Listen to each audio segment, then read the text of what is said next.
Hello, everybody. Welcome into the YouTube live stream. Hope this finds everybody well. Let's see if this time I can start our show without forgetting to start the podcast recording like last time. It's a little bit of an issue, so let's just make sure we are streaming. We are recording. Switching over to podcast. We are recording on Adobe Audition.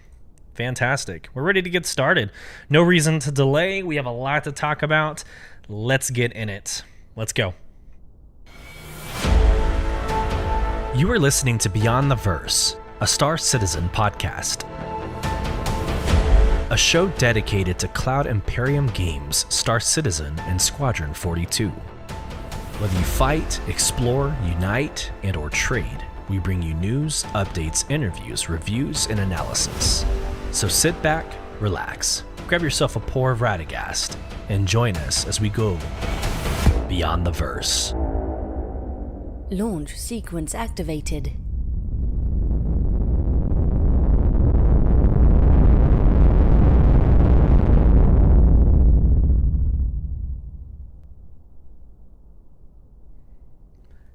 Hello, friends, and welcome to another episode of Beyond the Verse, Star Citizen podcast with your host, Sulyce. And we are in episode 14 that we are calling the Declaration of War.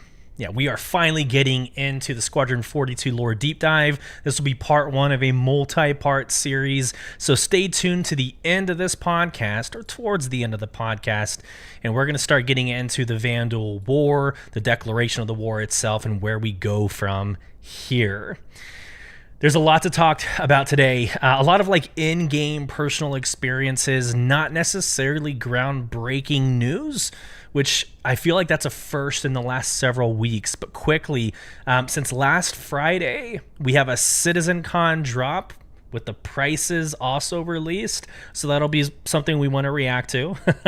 Have a cool story about Saturday, kind of on the personal side, but it's about gaming and development and just who you don't know who you're talking to. Might be somebody important. Sunday, we had BarCitizen in Austin, Texas. I want to respond to that. Had a great time meeting very awesome, interesting people. We'll go through Monday, This Week in Star Citizen. We'll address very quickly the Tuesday New Alien language post. Nothing really happened on Wednesday. And then today was a pretty busy day. Today was the launch of JumpTown 2.1. There's a quick announcement about a couple of the ships where the cost is increasing at the end of the month. Not for JumpTown, but after this event, those ships will go up in price. And then we'll end with the Inside Star Citizen featurette that happened today with the mission features team going into 320. So some really good information there. And again, like I said, we will wrap up with the lore deep dive that we haven't done in several weeks now, but we'll wrap up with the lore deep dive, going into a breaking news of the incursion that happened above Vega 2 from a first-hand account that happened of the invasion. We're actually going to watch Admiral Bishop's speech to the Senate, and then we will end with a potential cliffhanger on what we should think of Admiral Bishop. So let's actually get into some of this fun conversation. Let's get into CitizenCon. So it's funny story. I am working. I am working at my desk. I'm head down in a monthly review that we have to send out. And my brother texts me, and I'm like, I'll check that text in a couple of minutes, followed by an immediate phone call. I'm like, oh my gosh, is something happening? This is my brother, and he doesn't normally call right after a text. Come to find out, he got intel that CitizenCon dropped the information about it, the kind of who, what, when, where's, and whys. And so we already had plane tickets, but we still needed to get hotels. So we were like, oh crap, let's get the closest hotel that we could at the time. So, mission success. We were able to get a room. But the biggest question now was the tickets. So real quick, I would be doing my due diligence for this podcast if I didn't, shocker, share my screen for those of you on YouTube and show y'all this basically what is CitizenCon and what to expect for this year. So we're not going to spend a lot of time going through this, but CitizenCon is their convention. It's their version of BlizzCon or Comic-Con. 2953, of course, is the year that we are currently in Star Citizen. So this is their culmination event that they haven't had in person for several years. So it's important. It's crucial, right? A lot of speculation on what's going to be announced or what we should talk about going into CitizenCon, because it is the first time that we've been in person. So if you're watching my screen share on YouTube, you're seeing the animation that anybody can go see. It's robertspaceindustriescom/CitizenCon. But 120 days out. 120 days out. Quote real quick. After 4 long years, it's back. CitizenCon returns live and in person, touching down at the Los Angeles Convention Center October 21st and 22nd. Break. So this was also a surprise because we originally were told it was 1 day and now it's a 2-day event. It doesn't really change anything. If you already had flights, you just simply move your returning flight out. And I did that and actually saved money. It was actually cheaper to fly out on a Monday or fly back on a Monday than it was on a Sunday. So I'll take it. Back to the article. This epic 2-day event is more than just a convention. It's a pan-galactic celebration of the vibrant community that breathes life into the Star Citizen universe. A place where we can come together and share the remarkable things we've achieved together while looking forward to a future brimming with even more amazing adventures. Buckle up, pilot. You're about to embark on an unforgettable journey beyond imagination. The countdown to CitizenCon starts now. So that little paragraph isn't much new if you've already been privy to this website, other than the dates change, right? The important piece is down here with the tickets, right? Sparked a lot of controversy. And we'll get into a little bit of that conversation after I read this article quickly. Tickets. Mark your calendars. This year's tickets will be available in 2 tiers and in limited quantities. Here's a breakdown of what to expect.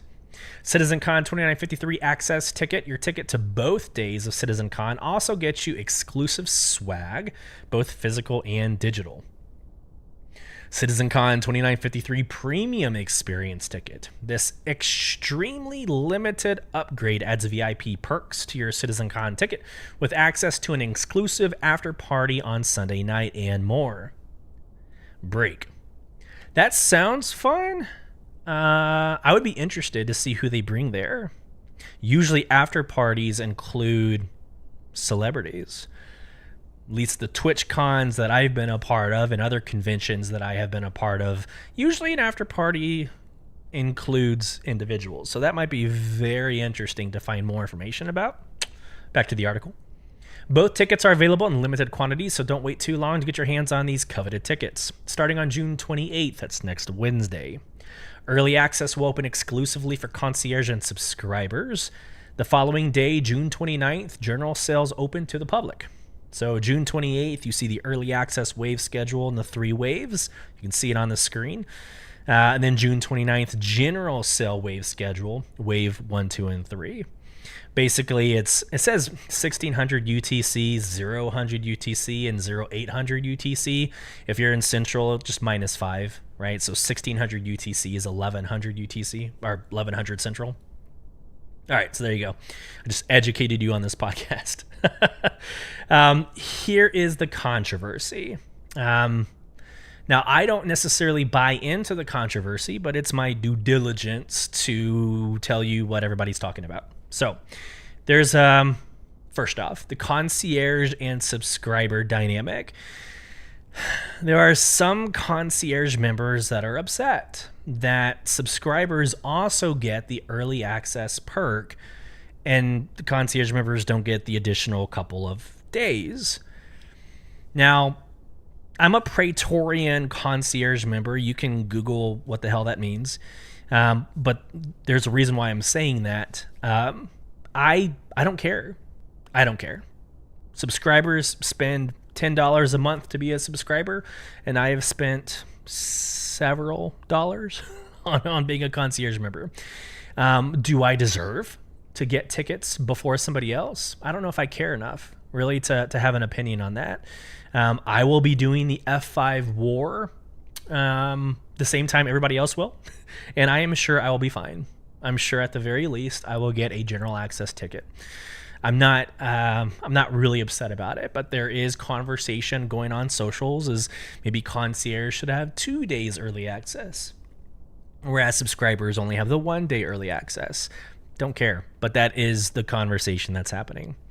The other controversy that is happening, again, if you're looking at my screen, I'm going to switch quickly over to the announcement in Spectrum, where our favorite Xylo, head of community, did make a comment on June 17th. What is that, 5 days ago? Yep, June 17th, where he states the price of the tickets. So I tweeted about this on socials. A lot of people did, just basically reporting the cost. I even ran a poll on which ticket you're going to be purchasing. But the two prices for the general access, it is $200, and for the premium access, the VIP treatment after party, that's $300. So yeah, I mean, steep. It is. It's very expensive. And again, I've ran a few Twitch cons, having worked with Amazon and been part of that effort. I've been a part of a lot of Twitch cons and different conventions. It is very expensive, but it's not like, man, I'm going to kind of insult people, I think, when I say this, but it's not like Blizzard that is running like BlizzCon or the Comic-Con in San Diego, where they're going to have millions of people come and thousands of people just flood auditoriums. It's not that experience. So I think when you talk about the VIP extras and the after parties and what they're trying to provide to the patrons that are going to be there, I don't know. I hope it's worth it. I really do. And I'm going to go find out. So again, my brother and I, a few of the other individuals from the org are going to go, and we're going to experience CitizenCon. We'll let you know. But you can also watch from your home for free. And there's going to be a virtual stream of it, and feel free to do that as well. So those are your two controversies that come with CitizenCon. Just quickly, I'm going to go back to screen sharing, more about CitizenCon. You can sign up for community booths. There's a whole process for that. It's an email process. I actually submitted one for my org, but it's an email process. You answer a couple questions, really no different than you would any other convention. You send it off. There's a cosplay contest, and they're also asking for volunteers. So if you are going, let's say you're going by yourself and you're like, man, it's gonna be lame to go by myself with no friends. What better opportunity than to go as a volunteer, meet friends, right, by working at the convention, right? So CitizenCon happened. There's a lot to talk about, and I'm going to leave it there. I've covered all the topics as deep as I want to cover them for this podcast. But if you're interested more, just sign into Twitter. And I'm sure, especially Wednesday, this next week, when they go live and the tickets go live to purchase, you're going to hear it all again, right? So feel free to jump on in. So that was Friday. On Saturday, I have a really cool story. My son had a birthday party, very local, like here in the neighborhood. First off, Austin, Texas. It was like 108 degrees outside. And of course, this party was outside in a backyard. So it was a hot experience. But what's interesting, and I love this, I took, you can see on YouTube and you can see on my socials, my wife for Father's Day, which happy belated Father's Day to those listening. My wife got me this very awesome Yeti tumbler, and it's got the Beyond the Verse logo on the outside. Again, you can see it on stream. You can see it in socials, but I brought that with me to this party. And so I have it, I'm drinking water, quote unquote, because it's so hot outside. And one of the other fathers sees it and just simply asks what that logo was. And I gave an elevator pitch, right? I didn't go into a whole podcast of what I do, but I gave a very quick elevator pitch. Hey, I'm a content creator. I do a podcast for a video game called Star Citizen. I ended it there. But there were 3 fathers that overheard, and they were like, oh, hey, you're a gamer too? And so for the next hour, as my kid is being a 7-year-old and playing in water outside in 108-degree weather, the 3 fathers stood off to the side, and we talked about Diablo 4. We talked about Elite Dangerous. We talked about the other games that they were playing. One of them actually worked on video games, so we had like a developer conversation. Well, I was able to get them into the organization or the Discord, and who knows, we might have 2 more individuals joining the Star Citizen community. But it was just a really awesome moment to be able to talk about Star Citizen and realize it is fun to talk about.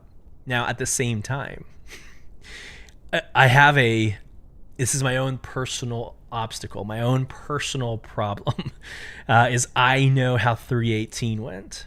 I know how 319 went during Invictus launch week and not being able to call ships. I love talking about Star Citizen. I am more hesitant on saying, like, now is the time. Like, stop playing Diablo 4, jump into Star Citizen, because I just don't have a lot of faith in this current moment. Now, not dogging CIG, not to open up that can of worms. I support and understand where they're at and why we're at where we're at. But it's hard to recruit friends into a game. So I'm like, hey, check out the podcast. Maybe they're watching, maybe they're listening tonight. Check out the podcast. If it's something that you want to ask more questions about, feel free to reach out. But again, just a really cool, awesome story. Let's get into Sunday. So first contact, Alien Week. We had the BarCitizens across the entire United States. And again, I'm blessed to be in Austin, Texas, through this endeavor. And I was able to go to this location. Of course, it's outdoors and it's 109 degrees. So Galactica, thank you so much. Jake Acapella, thank you so much for giving me a reason to drink whiskey, which the only way to drink whiskey is neat. To drink whiskey out in 109 degree weather. So awesome. That was a great experience. But the people and the event was so much fun. I was able to meet, and I'm going to probably butcher names, but I believe the gentleman's name was Giona. I met Crow, and then I met Paul, the astrohistorian, in person. Like, how cool is that? I had used him we used each other as co-hosts in a couple episodes ago, and I actually met him in person.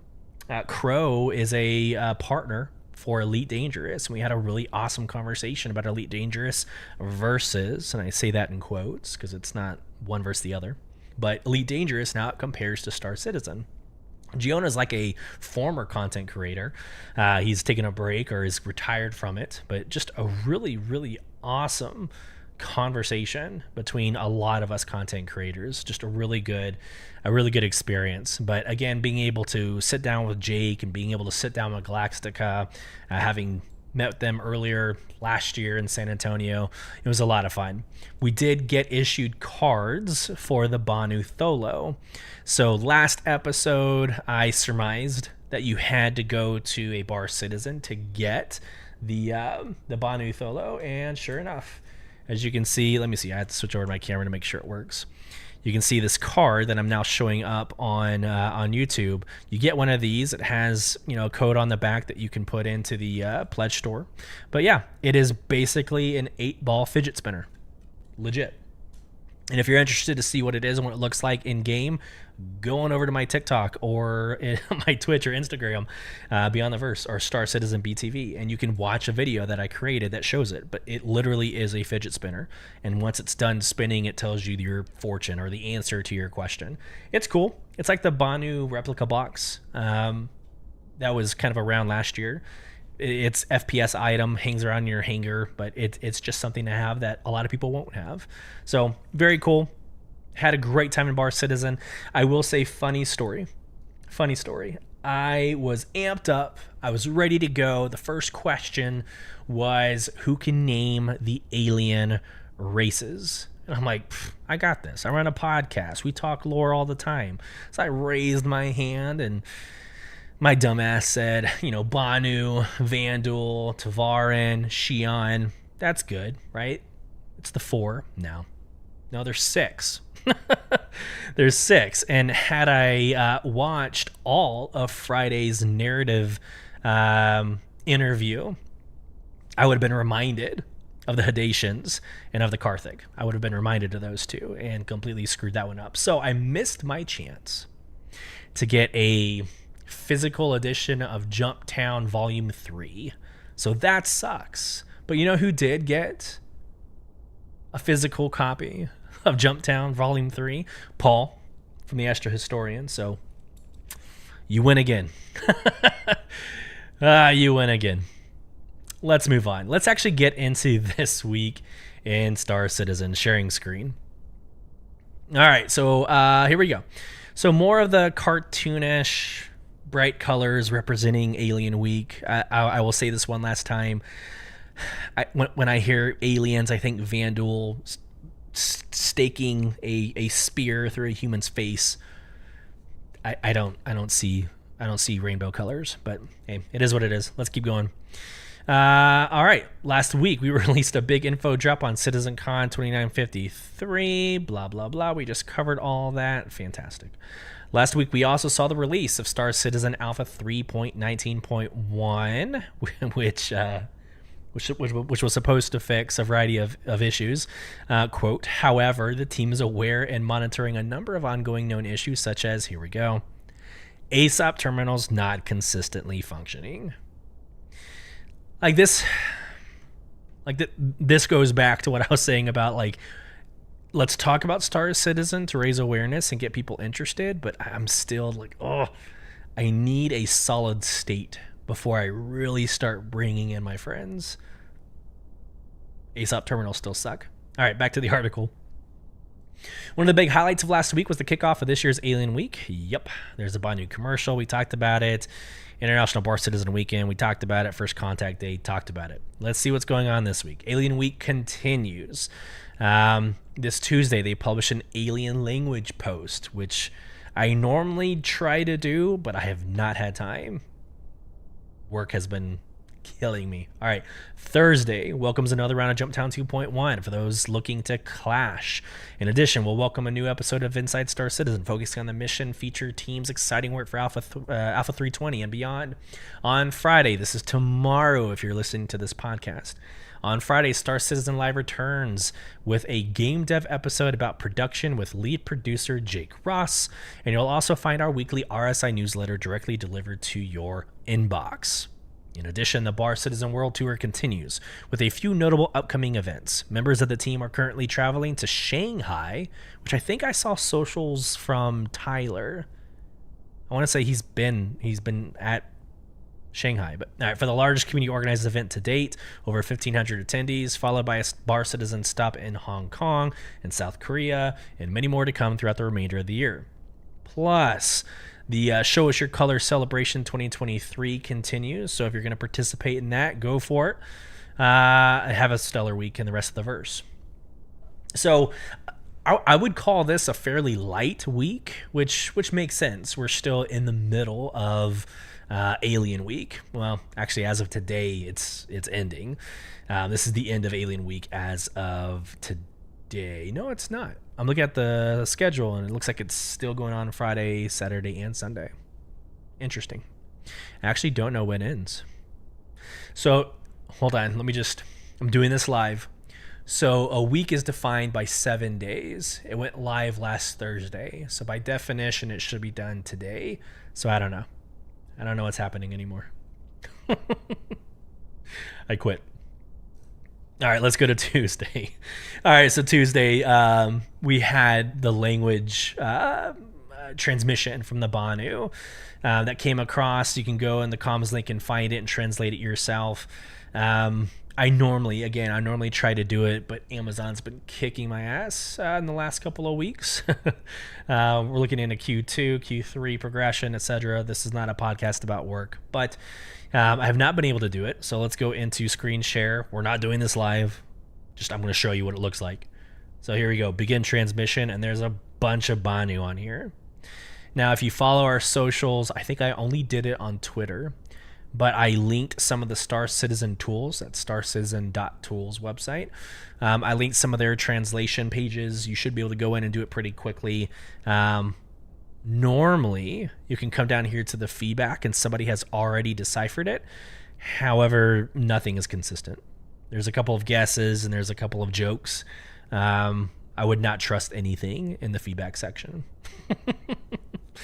So again, it is fun. First off, let me break and say this. Any game that pursues its own language has the intent and vision to make their game deep, right? Robust. Like, you don't pursue a Xi'an language, a Banu language. I'm sure there's going to be Vandul and there's going to be other languages uncovered as we get closer to launch. But you don't create an entire language and dictionaries and references if you don't intend to create this robust, historic, lore deep video game. So I'm excited there. More to come, I am sure. Okay. I wanted like another break between that and JumpTown. So here we go. This morning they released JumpTown, or they turned on JumpTown 2.1. I'm going to go ahead and share my screen so you can see some pretty images going on behind me. So a lot of the community is like feigning anger because there hasn't been a stable state since 3.18 or before 3.18. And so there's Xeno threats, there's Invictus launch week, straight into that JumpTown 2.1, straight into Alien week, and now we've got, for this weekend, we've got JumpTown 2.1 yet again. I'll say it again, JumpTown is not a game-breaking instance. It's if you avoid JumpTown and you don't participate in it, I have never had an issue. Knock on wood. Now it's gonna jack with me, but I've never had an issue with JumpTown outside of actually going to JumpTown. So already on socials, you're reading and you're hearing desync, invisible characters, invisible ships. People are getting shot out of nowhere. If that's your experience, as sad as it is, I would just try JumpTown at a different point in the game. I personally will probably try JumpTown tonight, but the first time I have a negative experience, I'm popping out and I'm going to do some delivery missions, right? Or retrieve op missions, or my latest, like you heard in the last episode, my latest thing is the Merc missions. Kind of a peaceful run into a bunker, murder everybody, and you're good to go, right? So nothing new has changed since 3 episodes ago. I mean, it hasn't been that long since JumpTown was already live. So maybe 3 episodes. I'm not going to read this. It's how to get into JumpTown, what to do when you're there. There's a lawful side and unlawful side to it. We're not going to rehash all of that. But I will go through the JumpTown schedule. So here are the dates. It's shorter than after Invictus launch week. So that should be good news to some of you. But the JumpTown schedule for 319.1, here we go, June 22nd through June 25th. You're seeing it on my screen, but these are 9 a.m. Pacific, so 11 a.m. Central. Again, 22nd, 23rd, 24th, 25th, and those are the dates and times that the location will change. So if I were to guess, my assumption would be a JumpTown at a different system a day. So let's say it starts today in Crusader. So maybe tomorrow it'll move and JumpTown will be in ArcCorp or Lorville or Hurston, right? So there you go. That's really it. We get into special vehicles that are available. This is nice, right? So if you missed your chance to get some of these vehicles, maybe during Invictus launch week, you have 13 vehicles to choose from to pick up from the pledge store. Now, this brings up another conversation, but let's just go quickly through the 13. So we got the Ballista, the C2, the Andromeda, which is a phenomenal constellation.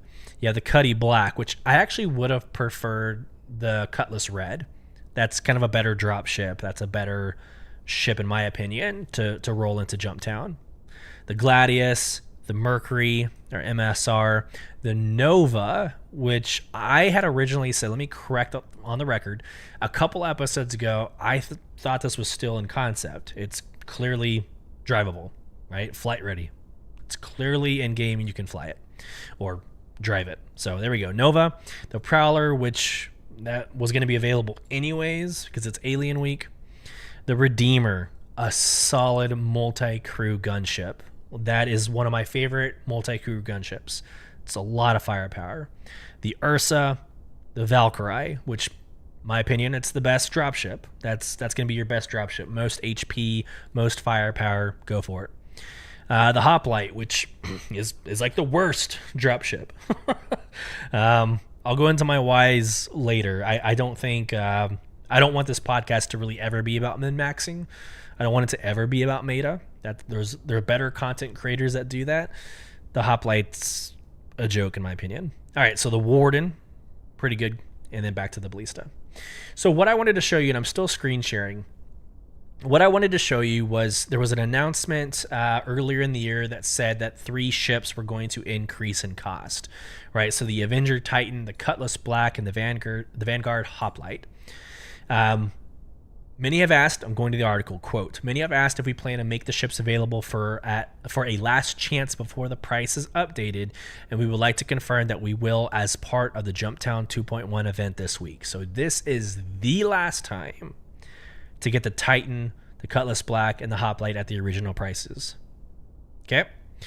After then, the Titan increases by $5, the Cutty Black increases by $10, and the Hoplite increases by $5. So consider yourself warned. They're only increasing by a couple of dollars. At the grand scheme of things, you're already spending a lot of money as it is. So if a Cutlass Black increases by $10, I don't know. Now the debate, right? The controversy now is why? Why is it increasing? You know, you could say inflation. You could say because the intention was always for the prices of ships, you know, to increase. But I think this is where the investment conversation comes in. If you are an investor in the game, you're a concierge member, you're going to be spending more money, etc. It's better to pledge for a ship at the earliest moment. Usually get LTI, lifetime insurance, usually get some other perks, but pledge for a ship as early as you can because this happens, right? Like I think the Banu Merchantman was in the 300s when it first came out for you to pre-order or for you to pledge. It was like in the 300s. Now it's like 650, right? So just a good rule of thumb, if you're crazy enough to get into that whole CCU game, which again, this podcast will not get into. Okay, I have said my piece about JumpTown. We talked about the cost of ships going up. Let's talk about Inside Star Citizen and the Mission Features Team 3.20. So I have mixed emotions. I really want to just show you the 16 minutes. I'll at least show you some of it. You can go onto YouTube and watch it yourself, obviously. But the whole 16.5-minute video is absolutely amazing. It's all relative. All of it is relative. It's different. It's the consignment mission that we were all curious about. It was changes to the law system, so ship trespass. So if you had questions about what's coming out in patch 320, this 16.5-minute video answered most of my questions. So I did this really cool thing. I went ahead and stamped. I'm going to go and share my screen. Why not? I went ahead and stamped, and I do this to most of their videos, but I stamped the timestamps, right? So if you go in and watch this video, I did the work for you. So if you're interested in the salvage missions, the additional platforms created in Orison for scalability, the new consignment missions, the updates to the law system, the heist missions. So in the future, there's going to be barge missions, which is like another version of JumpTown. That's going to be super awesome. And then outro and outtakes. So I personally think the new consignment missions is kind of what I want to show you. This is 4 minutes. Feel free to skip ahead if you're listening to the replay or to the podcast. But we're going to listen to about a 4-minute video on the new consignment missions. So let me share my screen. Let's go. The new consignment mission involves the item dispensers that you've seen at JumpTown and in Korea. The consignment missions are made by Max. You'll be tasked with going to the UGF to retrieve a mission-critical item. There's several NPCs walking around, either security guards or other NPCs, and several of them will be carrying data pads with a code on them. By taking the tablets on them, players can see these codes. You will have to sift through multiple codes to find that item. Think of it as an Amazon locker where you have the code for your delivery. So you have to look on a tablet which code hold which set of items. You go to a terminal, enter the code, and then it starts spitting out these objects one by one. You can type that code in and like stop it halfway through and then type the code in again and get the other half of the consignment out. The consignments can be found in various places. Like there's a lawful mission where you go and the security occupants of a UGF have been killed by the Ninetales. So there's all these corpses around and you have to go searching through them while fighting off the Ninetales to find these data pads. And, you know, scanning through the data pad and you finding whether it's got the mission critical items that you're looking for, or maybe just some really valuable items for things like Hadanai and Dolavi and things like that you usually only find in like one-handed carryballs we're adding into boxes. So that's a nice little like bonus there you'll be able to find. The greedier you are or the longer you take to get this mission done, the mission grows more and more difficult. We built a new system, a new module, which we're calling the anti-up system. It allows us to spawn increasingly difficult waves of AI that will approach and attack the player while they're at a location. The AI coming out of it grow more difficult, like through light, heavy, medium armors. The unlawful version of this, you're actually acting as the Ninetales, say. So you go into a UGF that's run by securities and you have to kill the bosses that come out and get the data pad off of those. I do a lot of bunker missions, so I'm excited to get some more variety in them. Unfortunately, like I play more on the lawful side of things, so if it's like a bunker mission where I have to kill like security guards, I'll be less inclined to do it. But if it's shoot Ninetales and steal their stuff, then yeah, I'm all for it. So the reputation ladder is going to be tied to these missions. A lot of players care about the reputation ladder themselves in completing that process, but as an extra incentive to climb it, they will unlock the harder tiers of this mission. And in the process of doing so, there will be more data pads that can drop across the mission. It will be more difficult to stay at the location the more data pads you want to retrieve, and you can sift your way through the mission critical items and the extra items of the things you want, load them up, get them out of the UGF onto your ship and away.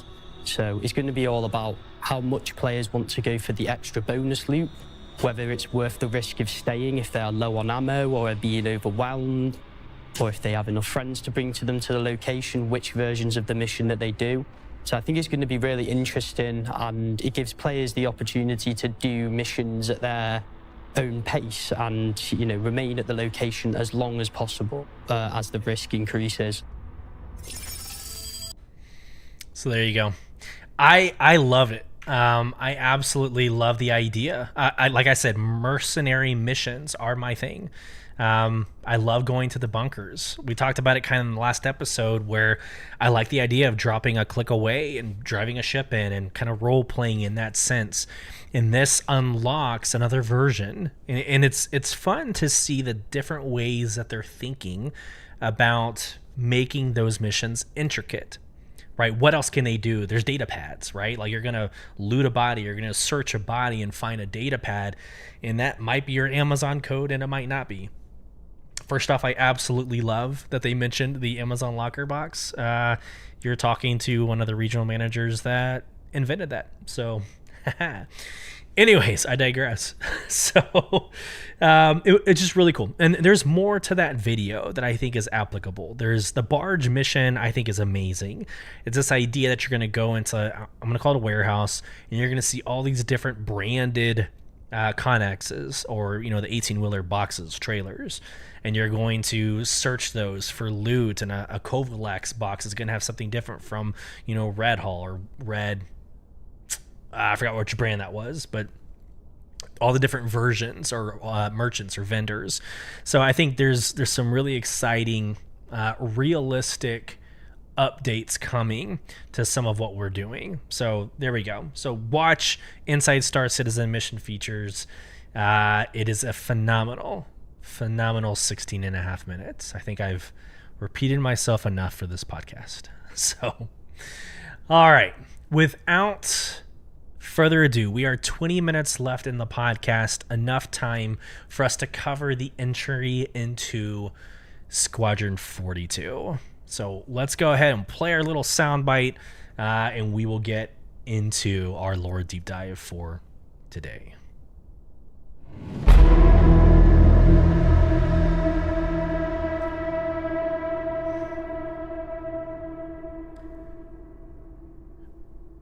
When last we left off, we read an article that was dated in 2934, entitled A Dreamer Dreams.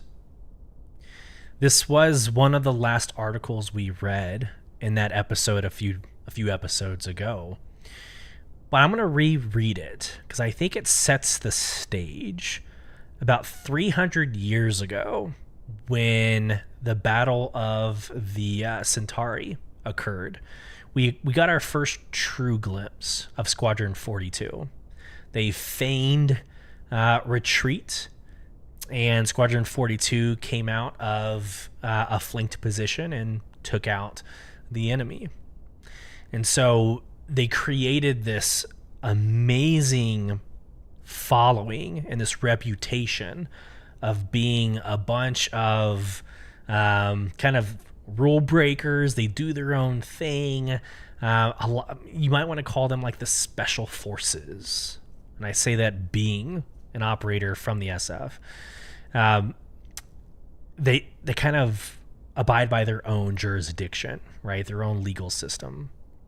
And so for 300 years, they develop, like I said, this reputation into 2934, where it gets talked about in a very awesome narrative. And this is why I wanted to revisit, to set the stage for getting into Squadron 42. So let's go back to it. 2934, A Dreamer Dreams.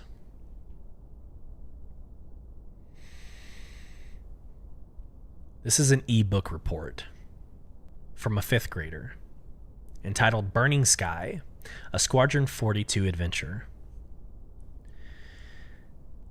This break I read Burning Sky. It was really good. It was all about Squadron 42, who are awesome. It takes place in 2910, when a bunch of Vandal warships attacked their carrier. The main character was Lieutenant Terrence Nolan. He was from a small town in Elysium system, sort of like the one my cousin lives in. He joined the fleet instead of going to school because he wanted to see the stars. There was a good scene where he was out in the fields looking up at the sky and wondering what was out there. He wanted to see what nobody's ever seen.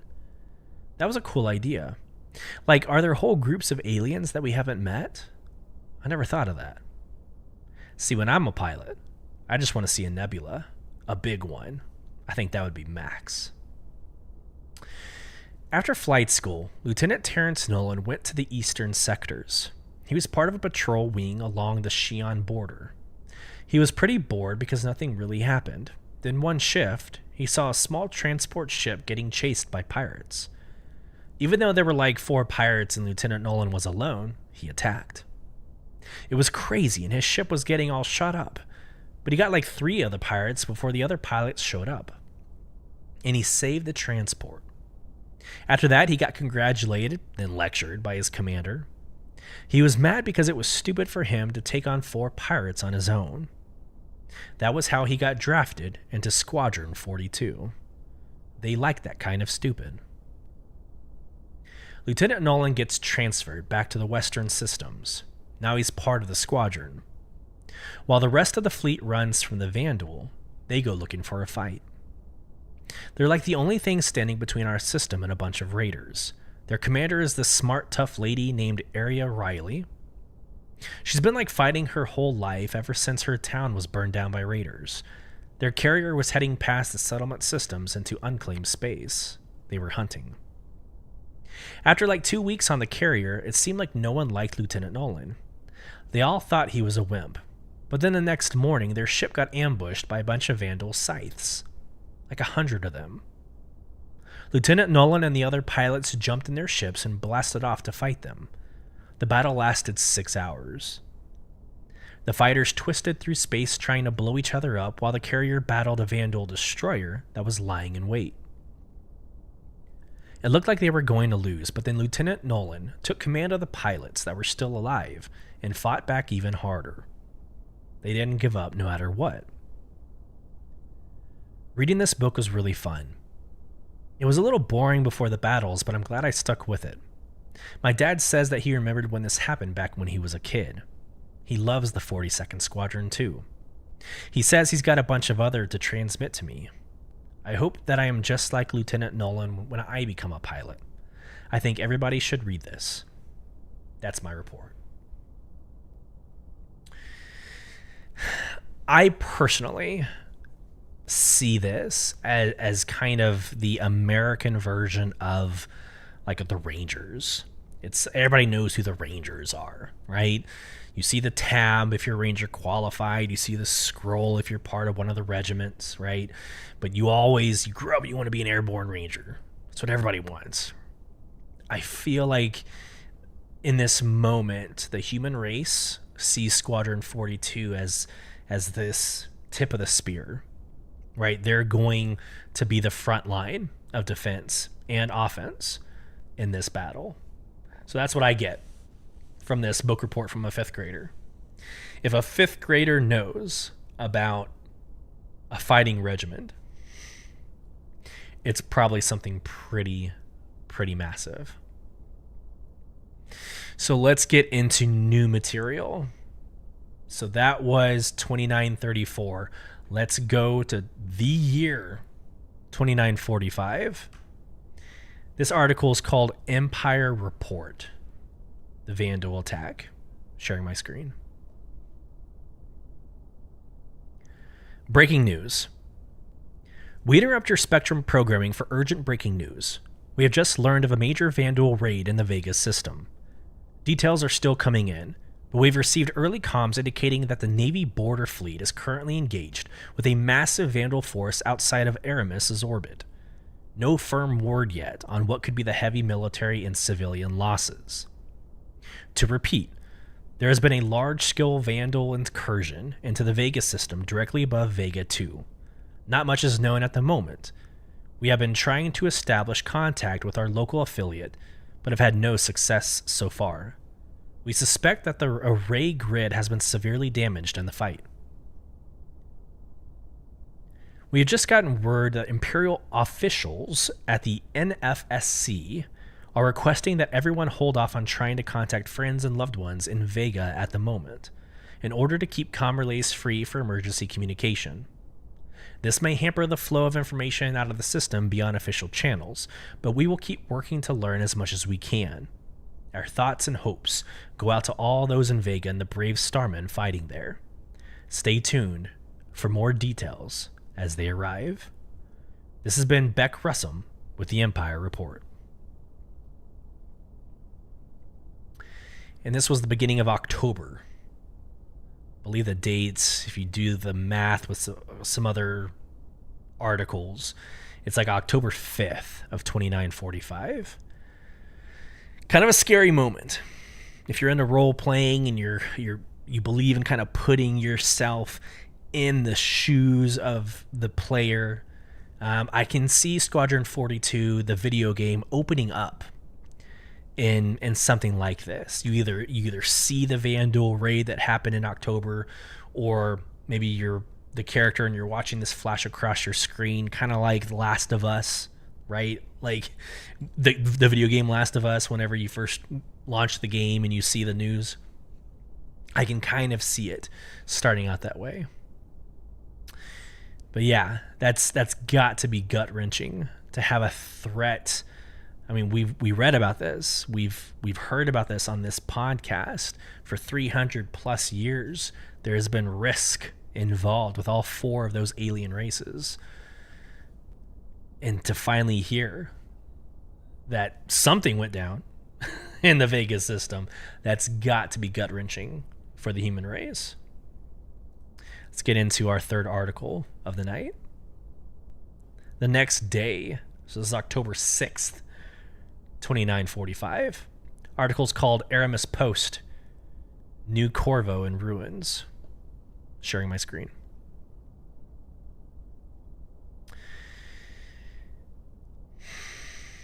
New Corvo in Ruins.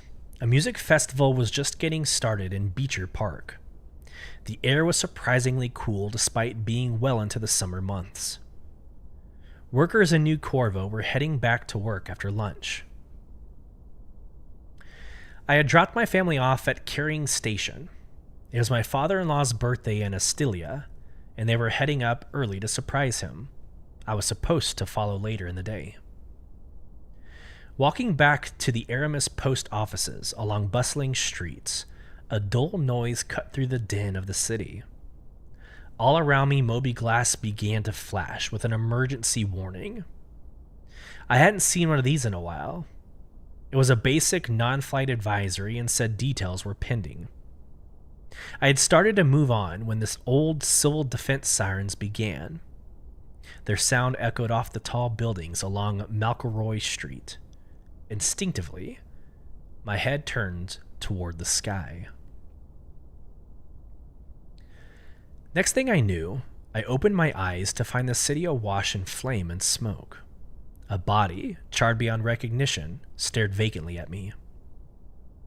As I pushed myself away, I realized that everything was muffled, like the world's volume had been turned down. I shakily got to my feet and turned to look at what had knocked me out. It was a crumpled aurora, still smoldering from plasma blasts. I could taste ash in my throat. My eyes burned from the thick clouds of pulverized concrete and smoke as I stumbled down McElroy. With each step, the ringing in my ears subsided. I didn't know where I was going. Neither did anyone else.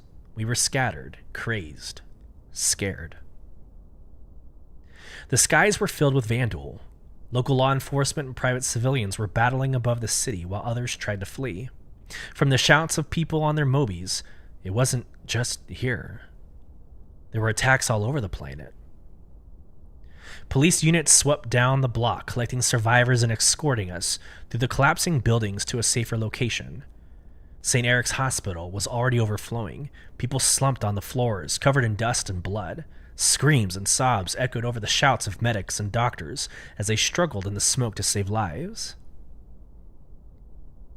It was tough to tell who was dead and who wasn't. The walls of the hospital shook with each deafening explosion. With each one, I thought that was it. I was dead. And all I could think of was my Casey and little Natalie, and how they said they'd see me later.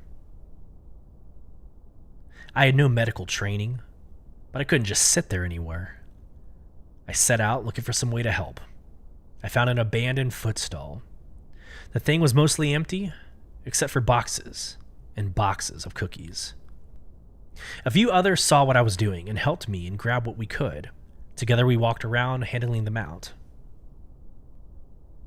Peter Marsters, a local hauler, was nursing a fractured arm. The triage tag said he was a low priority, but you couldn't tell by looking at him. He'd been on the final leg of a shipping run when he entered the system. As he did, he detected the Second Fleet massing above the planet near the Vega Virgil jump point. Commanded by Admiral Ernst Bishop, who has served along this front for some time, hint hint, the group of ships included a Bengal carrier, several destroyers, and a handful of smaller capital ships. I've been to the border systems a bunch, he said, gently dabbing the cut above his eye with his uninjured hand. So I know when the Navy's running drills. This was no drill. Marsters was passing the fleet and just about to enter Atmo when the Vandal charged. I used to think Bengals ate up and spat out Vandals for snacks, but what I saw coming out of the black, I'd never seen anything like it. UEEM trooper Evie Gora age 26, was being attended by 3 medics. She had suffered multiple stab wounds by confronting a vandal raider in the streets with no weapon. Once they managed to stabilize her, she was able to offer me an opposing point of view. I'm not one to talk up the Navy too much, but that's Bishop's crew, she said, brightening up when I offered her a handful of chocolate cardinal cookies. The duel don't stand a chance. 3 hours later, the explosion subsided. Hospital security watched the doors, unsure whether the silence was a portent of something good or bad. Finally, a detachment of local police approached with news. The main vandal force had been repelled. Admiral Bishop had won. When morning came, fires were still burning out of control. Comms were down and I still couldn't reach my family. Officially, it all became numbers, estimated death counts, how many personnel were needed for search and rescue, and the true sign of the devastation, how much damage and credits. Anything to avoid putting faces to the horror that we had all endured. Admiral Bishop had come to the planet to survey the destruction personally. The hero of Vega apparently refused to comment. Having heard no word yet on any trains to Astilia, I found myself back at St. Eric's while waiting for the UEE disaster response team announcement outlining their protocol for contacting missing relatives. Inside, I ran into one of the medics who hadn't slept. He informed me that Trooper Gora had taken a sudden turn and passed away from her wounds earlier that morning. They said it could have been worse. That if Admiral Bishop's fleet had not pushed the Vandal back, the destruction would have been more severe. I don't know if I can believe that. In transmission. War. The majority of Americans do not know what it's like to be invaded. Air, sea, land, full of enemy. It's one thing to look up to the sky and see Vandal planes flying around and you see this destruction and the explosions and the sound, but it's another to, like this individual said, look down the street and see the enemy walking down the street. When you end up fighting a multiple front battle or a multiple front war, it's not just you versus the enemy. You got to watch your back. You got to watch above you. You got to watch underneath you. This is Mount Warfare for all the veterans listening, right? Sub-level considerations like this. This is a moment that when I read it, and this is the best part about reading lore in this game, when I read it, I put myself in this person's shoes, and that has to be frightening, especially for your loved ones that you had made a promise to go see or to meet up with. Comms are down. You don't get to text or call. You don't get to make sure that they're okay. Welcome to war on your soil. Americans don't know. They don't know that reality unless you're a veteran and you spent time elsewhere. So just a very powerful, I appreciate you, the narrative team. I appreciate the way you are telling this story. So that was October 6th, 2945. 3 weeks later, I think it's a couple days later, Admiral Bishop addresses the Senate, and we're actually going to watch this. I think it's an amazing job done by the one and only Gary Oldman. Yeah, Squadron 42 is going to have an amazing cast. It's totally worth doing this. So let's get this started. I'll screen share. Enjoy.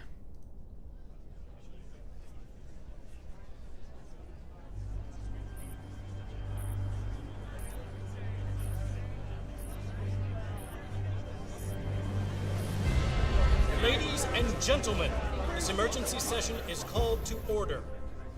Admiral Bishop, you have the floor.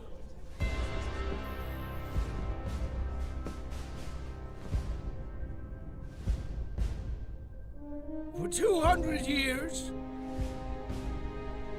we have battled the Vandal. We have caught these attacks, raids, or skirmishes or incursions. But I am here to tell you that we are at war. Tiber, Orion, Caliban, Virgil, once human systems are but abandoned in the face of the enemy. The Vandal are at our gates, weapons bared while we hide and cower, retreating as they burn and decimate everything around us. We cannot let the tragedy of Vega happen again. We cannot give the Vandal any more ground. To defend this empire, we must attack.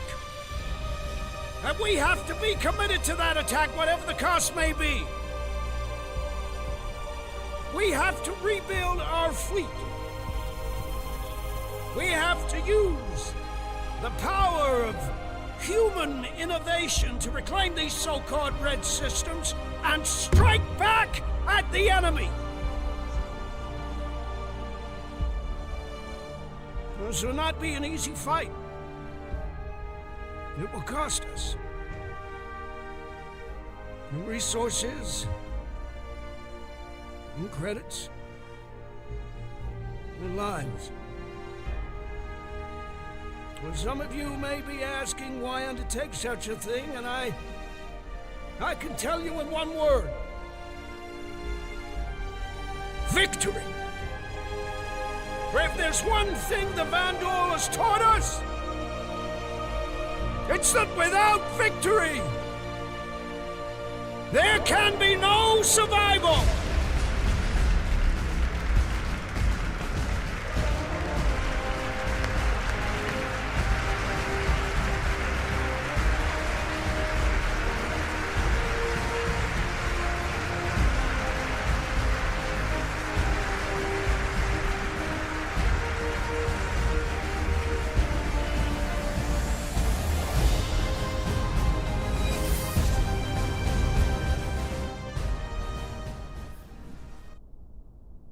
Yeah, it's hard to beat.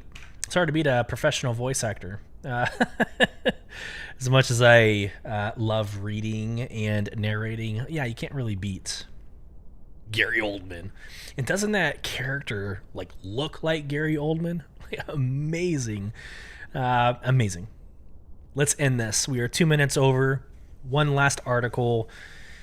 About 3 weeks after. So, by the way, excuse me, that speech was actually October 10th, right? So October 10th, 2945. This is a couple of weeks later, like 3 weeks later. There's an article that comes out called Plain Truth, Bishop's Betrayal. So definitely another take on what we just listened to. I'm going to clear my throat.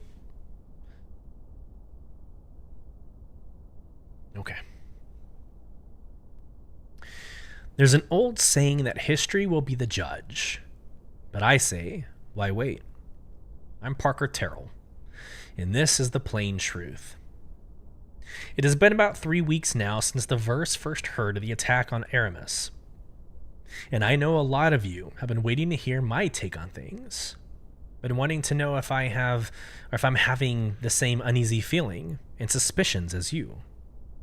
Well, I think 3 weeks is long enough to not only allow the government to have their official word, for them to make speeches and promises, but more importantly, it has been time enough for the truth of what transpired that day to begin to come to light as well. Everyone agrees that what happened in Vega was a tragedy, me included. But I think the real tragedy is more than just the horrible destruction and death of that day. This atrocious attack by the Vanduul finally showed us just how corrupt and morally bankrupt our supposed leaders have become. Before we get into the thick of it, I want to say a few things first. You don't go around exposing the truth as long as I have without realizing that misfortunes like what happened in Vega are different from a politician lying or a corporation betraying its customers and need to be treated as such. Real people died that day in Vega, and I'll bet that many of you out there suffered a personal loss or know someone who has. The things I'm going to say, I don't want them to belittle what you all must be feeling. I don't want anyone to think that I'm trying to imply that the horrible events that transpired on the 5th are somehow less meaningful because of the truth behind them. Brave men and women, civilians, citizens, starmen and marines alike sacrificed more than anyone should be asked to, and all too many good people lost their lives along the way. I want to make it clear that what I'm about to discuss is not on them. No. The accusations I'm going to make lie squarely at the feet of those in power, the ones who allowed their deaths to happen in the first place.